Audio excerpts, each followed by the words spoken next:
What I got, you can't buy. It resides between my eyes. Walked through the fire, came out better on the other side. See, life's like a beach if you find the sand. And right now, I'm feeling like 100 grand. You are listening to Inspired Insider with your host, Dr. Jeremy Wise. Dr. Jeremy Wise here, founder of InspiredInsider.com, where I talk with inspirational entrepreneurs and leaders. Today is no different. I have Nikita Vakhrushev of ASPEKT Agency. And Nikita, before I formally introduce you, I always like to point out other episodes people should check out of the podcast. And a big shout out to Anatoly Lubinsky of Golden Stream Media, who actually introduced us.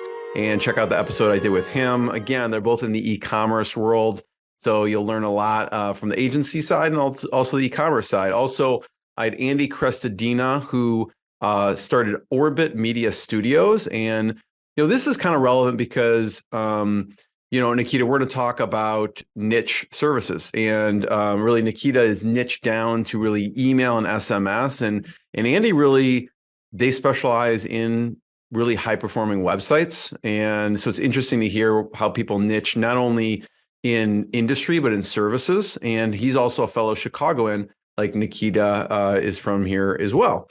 And so this episode is brought to you by Rise 25. And at Rise 25, we help businesses give to and connect to their Dream 100 relationships and partnerships. And how do we do that?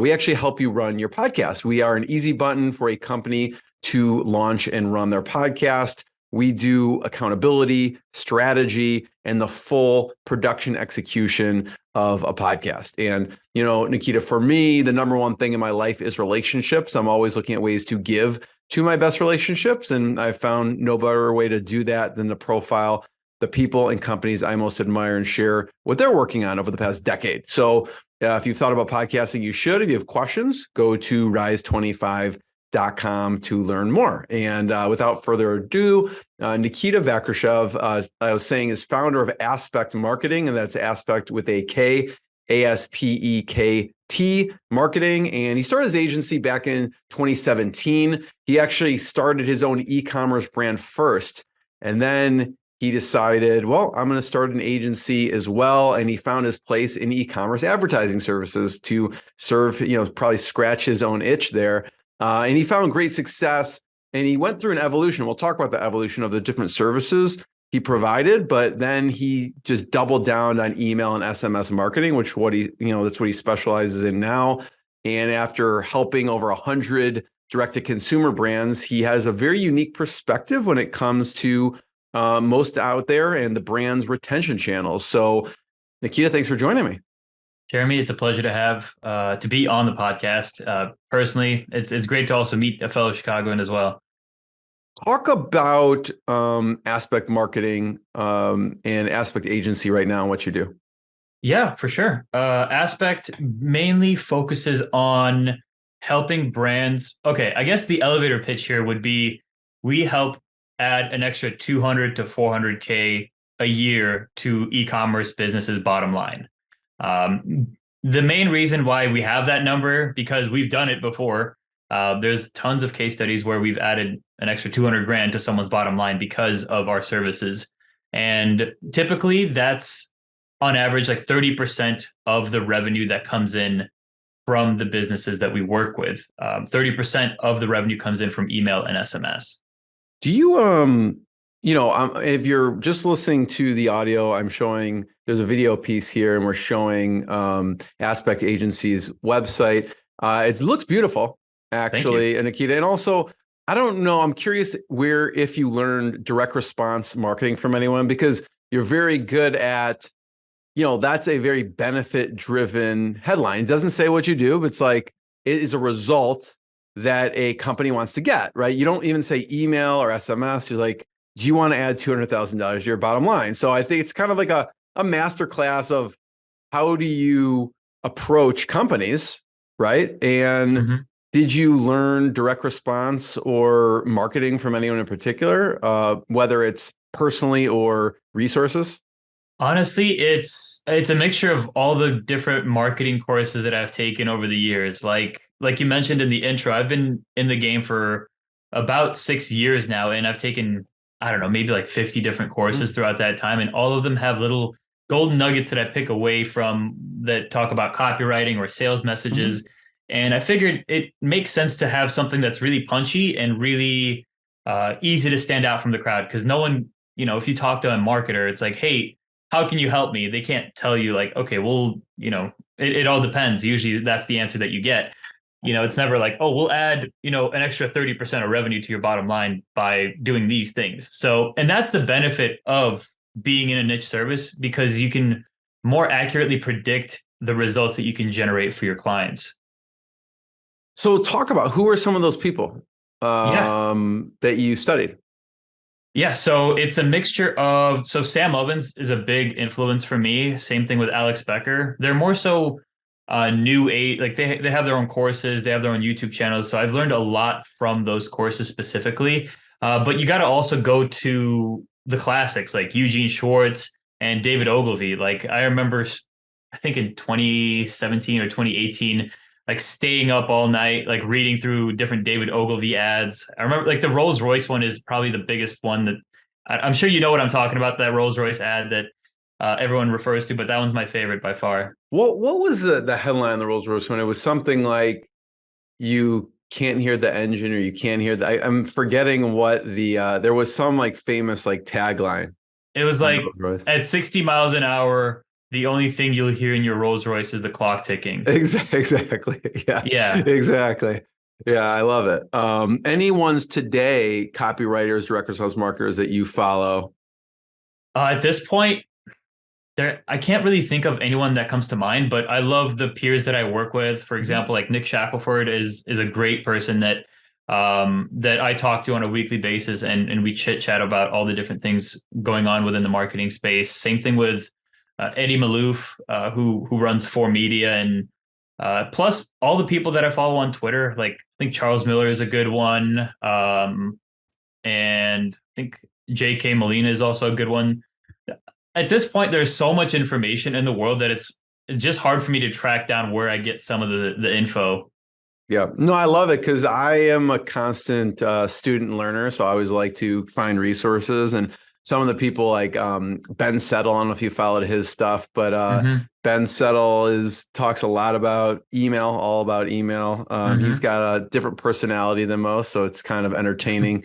And I followed people like Kevin Rogers throughout the years too, who's got Copy Chief. But yeah, I love it. And now we talked about your start, and your start came with your own e-commerce brand. So what would take me back to that time and what you were doing at that time? Man, that time was so rocky in my life personally because okay, just to give you a full on history. So in high school, I used to be a part of the print media club, and there you can make your own t-shirts with screen printing or vinyl heat press. And there I learned a lot about design and basically how to use Photoshop, Illustrator, all the common tools that you see today for digital design and photo manipulation. Fast forward to college, it's my first I year of wish I would have college. done that in high school. Yeah, it was one of those things where like I wanted to make a custom t-shirt and I'm like, how do I do that? And it turns out there was a club, so I just joined it, and it turns out it was a class, and it was a lot of fun. Shout out to Miss Smith if she's listening. But then fast forward to first year of college. You're familiar with this, College of Lake County up in Gurnee. That was, instead of going to the state school route, I went to College of Lake County just to get my general education in. And I think it was in like anthropology class or something like that. I was going through Reddit, not paying attention at all. And there was a thread that was like, hey, make money online by printing t-shirts without doing any of the fulfillment. And I'm like, well, I got to look into this. So I looked into it further, and it was pretty straightforward. Now you can just see it as print on demand t-shirts or print on demand hoodies, basically drop shipping, but for clothing and custom apparel items. So basically, the next week after that, I started my first Shopify store, connected it with Amazon. I got like 2 sales, and I was getting like 1 to 2 sales a week. But, for a t-shirt that you're selling for $25, that's really not that much. So I was looking into like, how do I get more sales? A lot of it was like, okay, you got to niche down or pick a niche. So, I picked a niche that I was really familiar with at that time, which was like rapper t-shirts. And I knew a lot about rap quotes and all that. And after I started doing that, I started to pick up, and I was getting like, instead of 2 sales a week, it was like 20 sales a day. So you niched Significantly. down from the t-shirts to rap t-shirts and quotes from rappers. Yes, Okay. exactly. I remember So there was who like are a who are your favorite rappers? Kendrick Lamar by far is one of my favorites. I love Run the Jewels, Gucci Mane.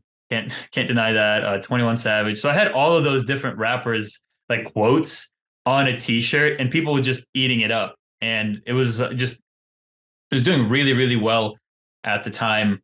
And then I unfortunately had a roadblock that came up, and it was basically people that were also doing the same thing that I was doing, but undercutting me on prices, almost to the point where it was unprofitable for me, and I had to unfortunately How are they stop. doing that, do you think?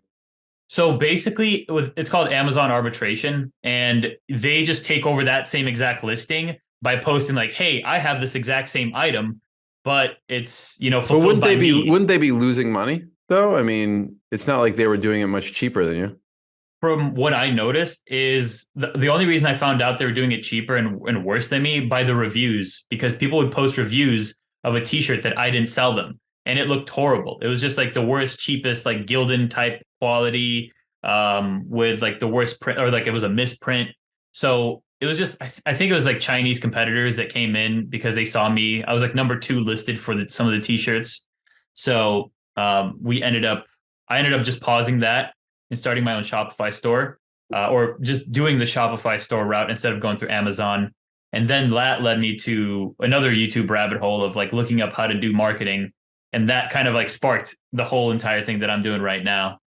It's a little bit different, when you have a marketplace feeding you customers, it seems a lot harder to then have your own Shopify store and you gotta drive traffic there.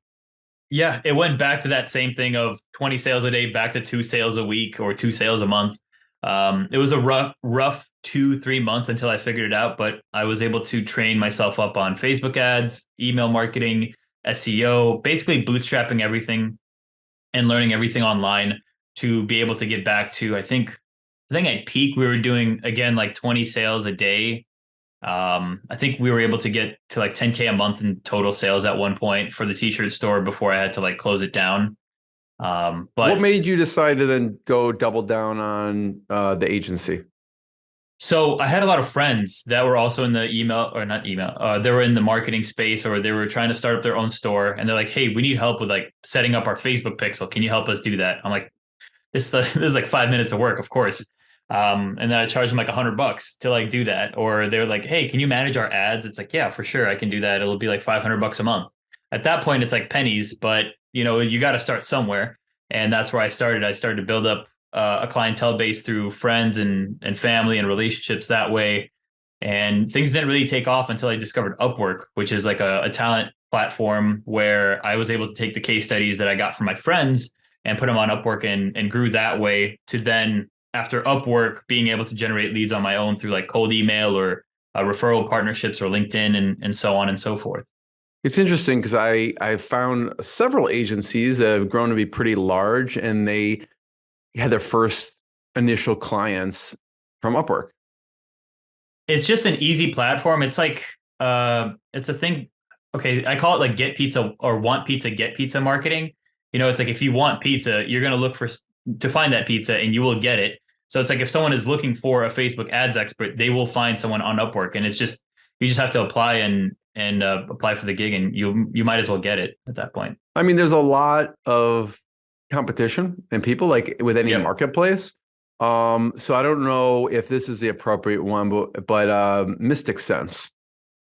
Yeah, Mystic Sense actually, funny enough, was one of our first clients that came from Upwork. And I think they came in around like August of 2020, and they've been with us for like 2 years now, 2, 3 years. And they've been such a pleasure to work with. They're one of our first like success stories where we were able to really knock it out of the park for them.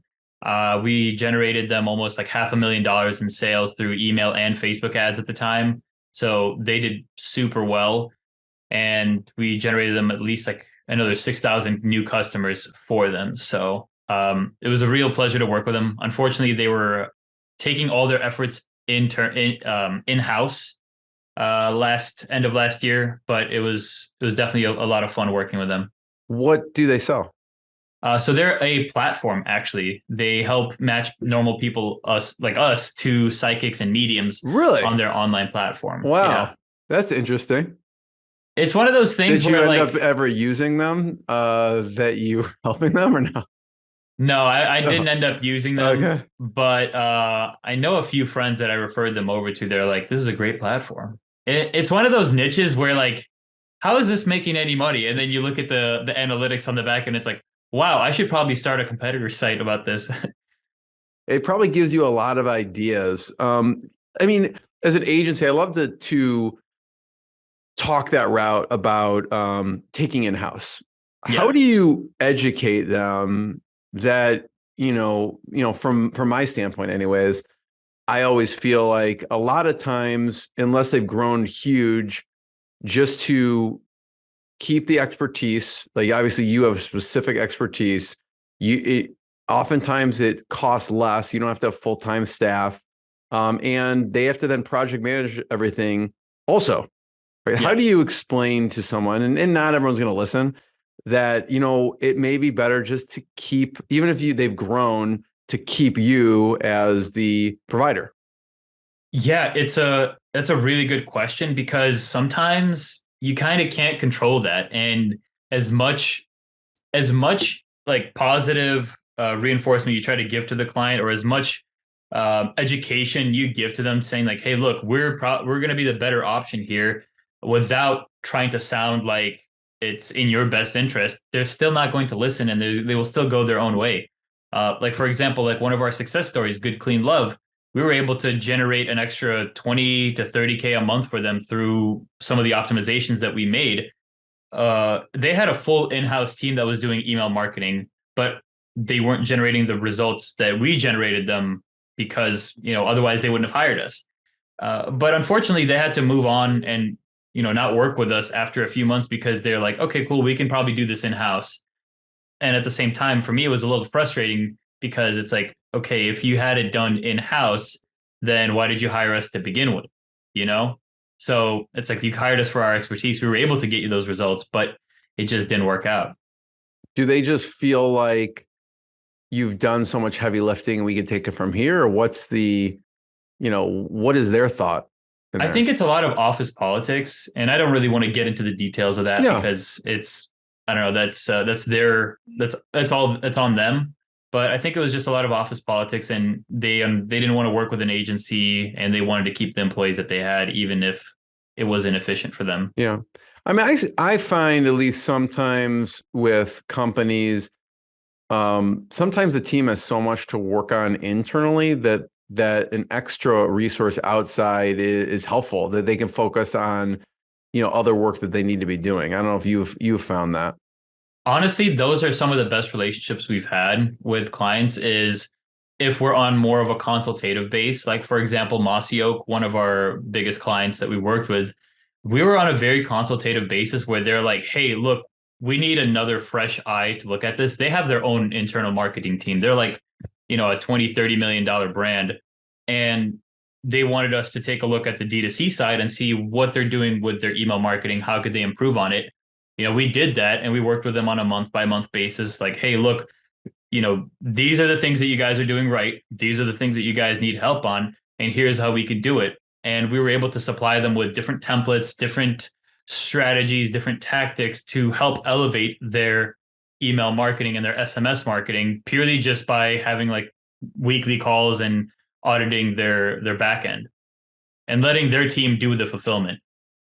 Who's an ideal client for you, that that they won't just like, okay, just come in for like a month and do some heavy lifting and then you're gone? Like a longer term client, what does that client look like, maybe size wise or type of company? Yeah, we love working with clients long term because we know that's where the real gains are made, through long term relationships. It's like, yeah, you can do the one and done, but a lot of the times, the longer that we work with a client, the more optimizations we can make. And funny enough, sometimes you can even squeeze out an extra 10% of revenue by working with them long term.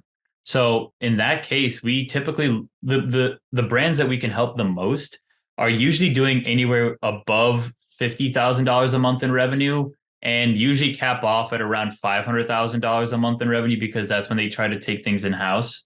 So within that sweet spot, that's where we help out. And they usually have at least 10,000 email subscribers that they work with, or that they have on their list. And that, by optimizing things around those 10,000 subscribers, at least, we can see most of the gains made through our services. Are there certain industries you like to work with? As long as it's in e-commerce, like if it's a direct-to-consumer brand or if it's an e-commerce brand, that's usually the types that we work with. Most of them are on Shopify or WooCommerce, and they typically have Klaviyo, MailChimp, SendLane, or OmniSend as their email service providers. We're looking at right now Mossy Oak, right? And you're looking at these are specifically what we're looking at. These are emails, not web pages, right? Yep. So let's talk about some of the elements that work. Maybe we'll talk about some of the mistakes people make, but which one should we talk about? There's, the first, second, or third column, and some of the elements that you recommend people including in emails. We can go with the turkey target one, which is the one you're hovering on. Yep. There's a zoom in button at the top. There you go. So basically, this one is actually a lead generation form. So with Mossy Oak, their biggest season of sales is usually during turkey season. And you're almost there. Sorry.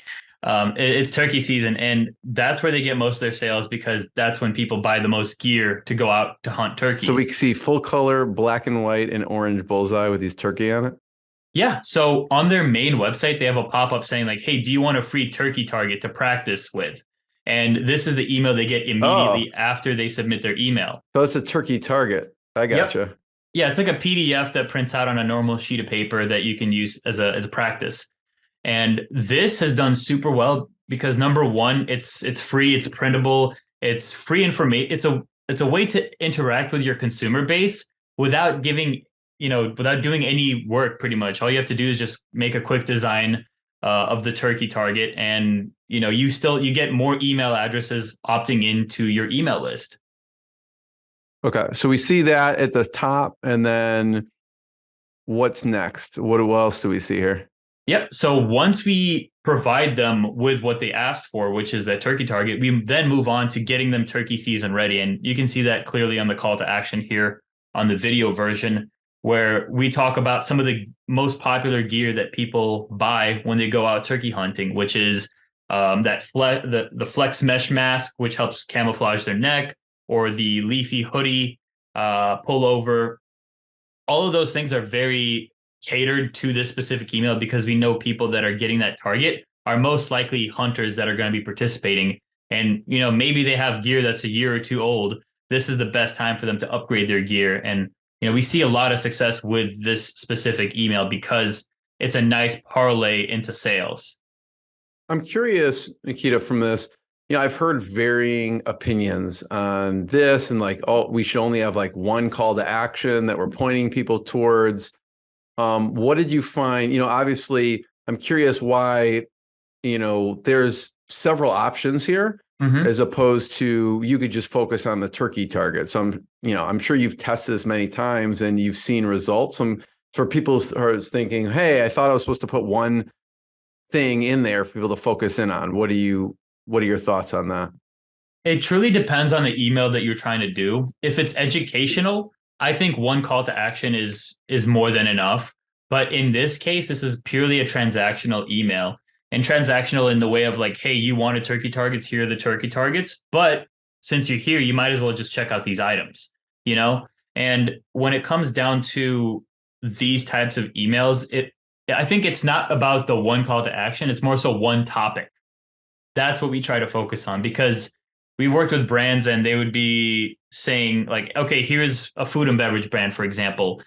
They would say okay, here's a recipe for peach cobbler, but also check out these, kitchen accessories, but also check out our social media, and also check out this podcast that the CEO did.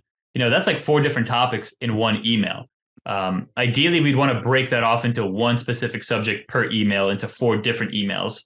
And that is going to be driving a lot more engagement, a lot more clicks, and eventually a lot more sales for your brand. I mean, it also depends on where they are in the sequence. It sounds like these people specifically were interested in these turkey targets. So that's the first thing that they see.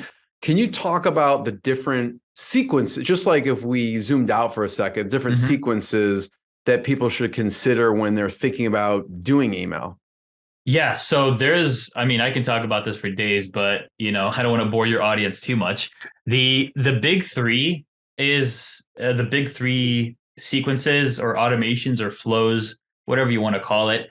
They're the most important ones. And number one is the welcome series, which is an introductory automation for your email subscribers to be introduced to the brand. So this is where they learn more about your brand, what you do, what makes you different, and any promotions that you want to sprinkle in there as you go along. Then you go into abandoned cart, which is purely transactional. This is someone that has, saw that let's say you have a phone case brand. They put the phone case in their cart. They're about to check out, but something came up and they didn't finish checking out. This is a transactional email, and this is more so to remind people about, hey, you left something in your cart. Don't forget it. Then we would want to back that up with testimonials as another email after that, and then maybe even more testimonials after that.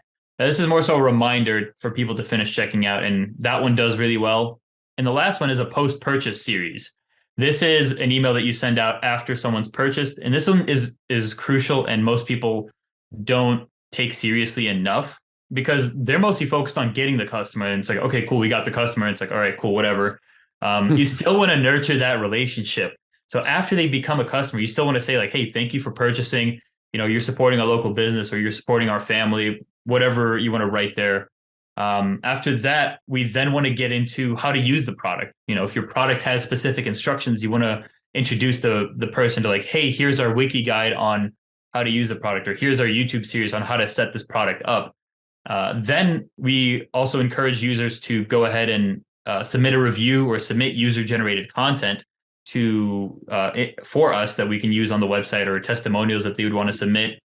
And lastly, if they're interested, we also have upsells after that, which also generate more revenue, of course.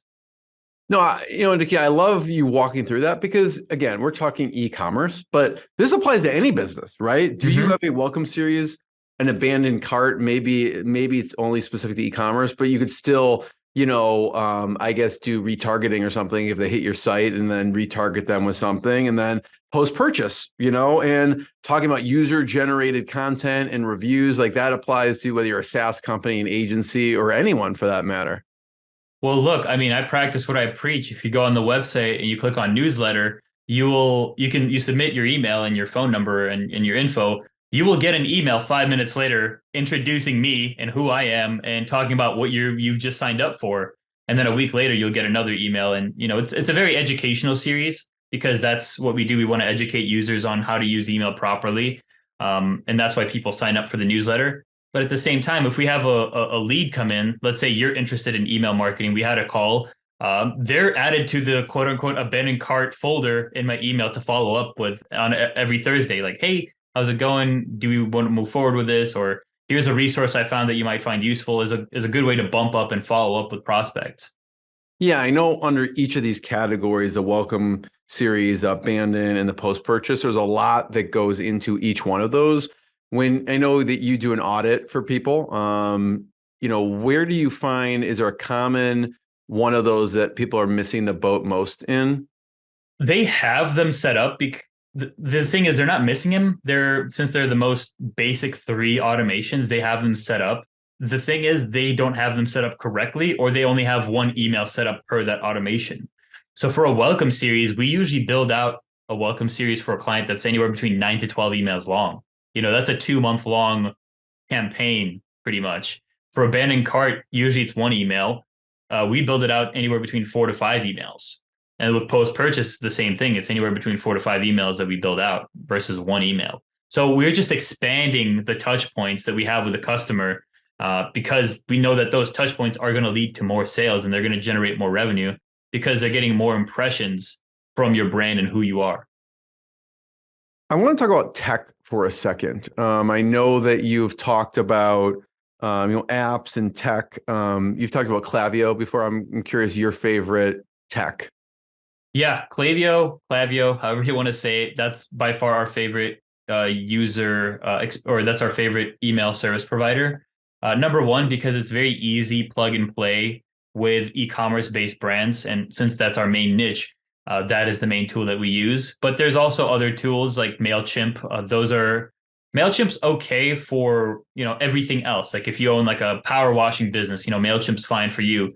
But if you're looking for e-commerce specific, Klaviyo is great. OmniSend is great. SendLane is great. It's a cheaper alternative to Klaviyo, which is good as well. But I'd say Klaviyo is number one when it comes down to the tech that we use.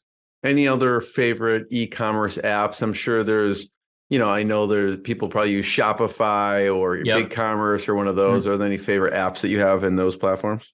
Yeah, Shopify is perfect for setting up your store and building off of that. The great thing about Shopify, Klaviyo, and all these different apps is they're really easy to integrate with all the other things in your tech stack. So, let's say if you're just starting off with Shopify and Klaviyo, you got the bases covered there. But if you want to add a review software, all you have to do is just go to the Shopify App Store and add it on and go from there.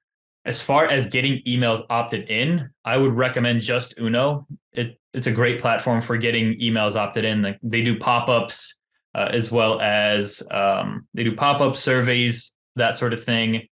And there's another one I'm missing. Privy. Privy is also a good pop-up software that I highly recommend.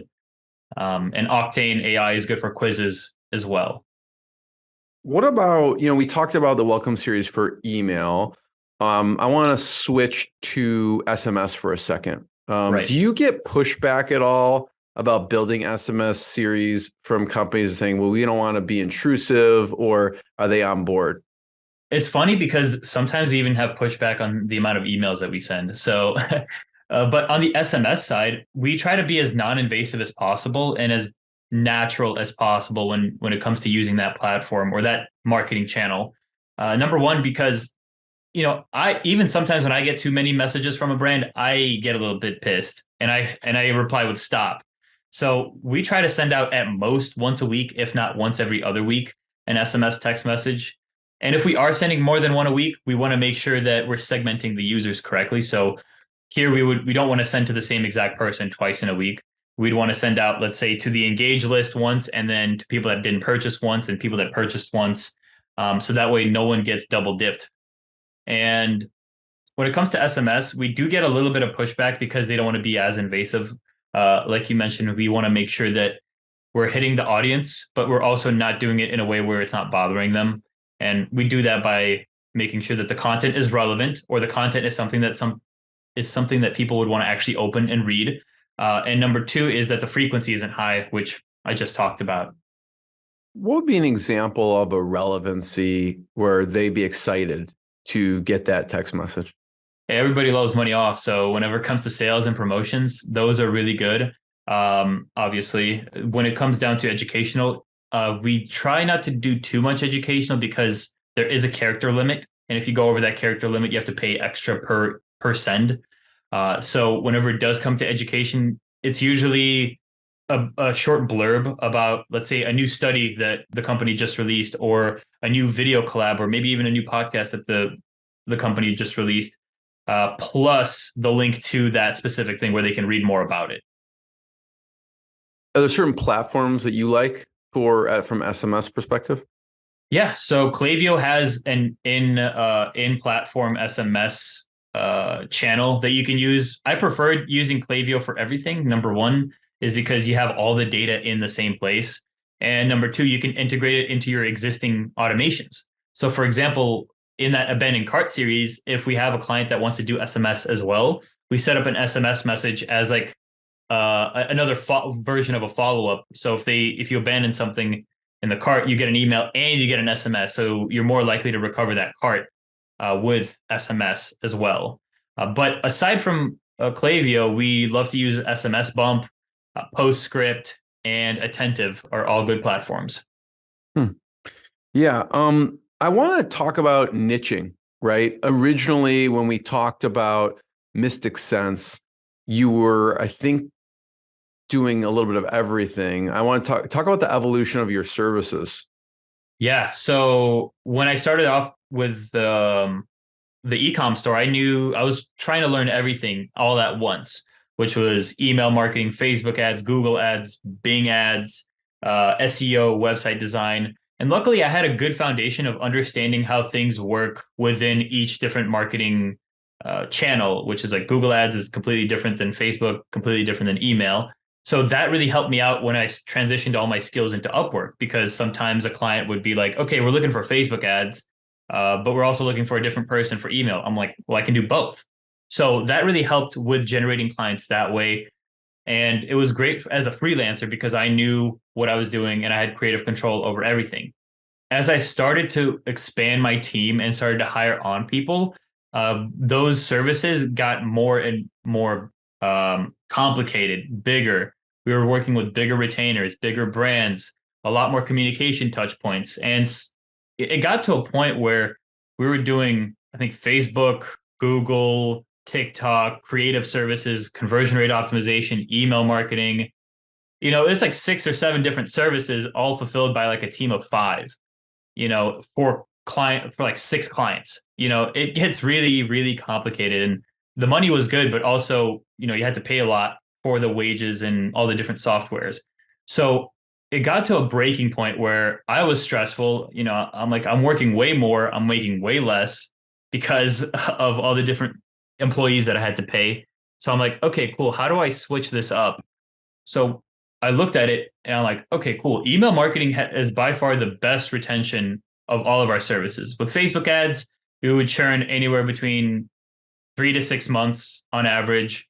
And with email marketing, we had clients that stayed on anywhere between 9 to 12 months, if not 14 months and beyond that. So we're like, okay, cool. Email marketing is by far the best for retention. What about our results? So with clients that were doing Facebook ads, our results were it was like a 60% success rate, meaning for 6 out of 10 clients, we would, knock it out of the park. For the 4, unfortunately, we couldn't, help them get to that same point, which is not really good when it comes down to agency services. With email marketing, pretty much 9 out of 10, if not 10 out of 10, we would knock it out of the park for, and we wouldn't have anyone be upset at us for, we wouldn't mess up any email jobs. So like, okay, cool. This retains clients more and we do a great job at it. Why don't we just focus on this specific niche within this specific e-commerce niche? And we did just that. We started to slowly offload our Facebook clients and only focus on getting email clients. And it's honestly been the best thing I've ever done within the business, because we are able to predictably add revenue for our clients. We know what to look for. We know how the relationship is going to go. And at the same time, it's a lot easier for us to fulfill because we know what to look for within these brands. And the strategy, for the most part, is pretty much the same for every client. Yeah, I like how you think about that, Nikita, because you think retention and results. What do we have the best retention? Where do we get the best results, and go from there? And I hear, it takes discipline to do what you did, right? Because I hear agencies who they may get demand from a client. And I don't know if this happens to you, is like, okay, I love you, I want to work with you, but we want a provider that does everything. And the person will have to either go, okay, I could do everything, or we're not a right fit. Yeah, I say no more than I say yes, 100%, because of that. And it's like, okay, cool. Yeah, if you want an agency with everything, here is a contact for that partner. I know a lot of agencies that do everything, but if you want someone to absolutely kill it with email, we're your go-to guys. Yep. Let's talk about hiring and training before we hit record. We were talking about that's a big focus for you. You're hiring. When you bring people in, you're training them. What do you find the best methods to, when you bring someone new, to get them on board and train them as quickly as possible? So it's funny that you mentioned once you get them on board, because we do all of our training, funny enough, before we even onboard them as a potential hire. Because the way that I structured my hiring, I think I learned this from Kai Bax, who's a specialist in working with agencies and generating them clients. Basically, the way that he hired was he would have, the standard like LinkedIn post or like the LinkedIn job application or the Indeed job application. And you would have to apply through a link. And that link is either hosted on your website or a landing page or whatever. Within that link, you would have a video of anywhere between 10 to 20 minutes long going over the entire position that you're looking for, as well as educating them about the culture that you have, the company that you're building, what the goals are, what the mission, the vision, the principles are, as well as the compensation. Everything that you might ever question about this job position is answered by me in this video. So when we're hiring, I have, this 20-minute video with like a slide deck going over everything they might need to know. So once we do hire them, they already have the expectations set of like, look, this is how we work. These are our principles. If you can't follow them, get out. We'll find a different person. I'm not that cutthroat, I promise, but that's usually how it goes. Yeah. Let's talk about the onboarding of a client and kind of the phases you take people through. I'm going to share this for a second. That was when I was looking on your website, and talk about onboarding of a client and how it works. Yeah. So most agencies take, weeks, if not months, to onboard a client. Our goal is to get someone fully onboarded within the first 5 business days. As we get off the sales call, I send them the agreement, I send them the invoice, that gets signed, that gets paid. Great. Here's to the next 5 days of trying to get you onboarded, so that way we can start delivering results for you as quickly as possible. One of our core principles in our company is speed is king. And we want to make sure that, speed is the best currency when it comes to working with a company. And a lot of opportunities can be missed if you're too slow. So that is very well played into our onboarding. And a lot of the onboarding is, again, like those video series we have like a 5-part video series conducted by me, going over, again, the company culture, the expectations, how to set up your Slack channel, how to give us access to your Klaviyo account or your email account, how to work within the database that we, set up all the emails. Everything is instructional. So that way the client can, spend maybe like an hour or 2 hours at most watching through these videos, getting acquainted with everything. And then usually 3 days after that, we have a phone call where we get all the information that we're missing. And pretty much the week after that, we start working with them and start designing emails.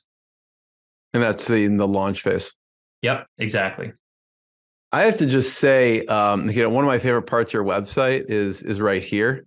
The clicking, yeah. I love this. I don't know why more people don't do this. I got it from like Twitter. Some guy on Twitter was like, "Hey, thanks for reading my thread," and he would point up and down to like retweet it. And I'm like, "This is a great idea. I got to do it." Yeah. Again, if you're listening to the audio, just look. You'll have to go to the video and see exactly what I'm looking at, or you can go to aspectagency.com and check the page out. But I love that. Nikita, I want to talk about, because you mentioned, values are big for you and the company, and how you came up with these. Yeah, a lot of them, it's a mishmash, and it kind of goes back to a name I mentioned earlier, Sam Ovens. He introduced the whole point of company principles. And at the time, I was just, I think, 2 years in, and I had no idea what he was talking about. I'm like, I didn't even know companies have principles. So it was like a list of 10 different principles. And then over the time, I realized, okay, these 6 are the most important ones when it comes down to our business and the kind of culture we want to create within the company. So number one, like as a person myself, I like to do things very quickly, very efficiently, and very correctly. So speed is king came from there. Brutal honesty. I'm very transparent with everyone that I talk to. If I see someone messing something up, I will tell it to them straight to their face. I try to do it in a nice way, where I'm not trying to hurt their feelings, or try to go for their personality. Do you say it to them in Russian first and then and then say it nicer in English? No, I don't see any point in yelling or getting aggressive with anyone. So I try to just be as honest as possible without hurting anyone personally. Owner mindset, it's a remote position. We try to make sure that they understand that, okay, you are your own boss. Essentially, I'm not going to be looking over your shoulder.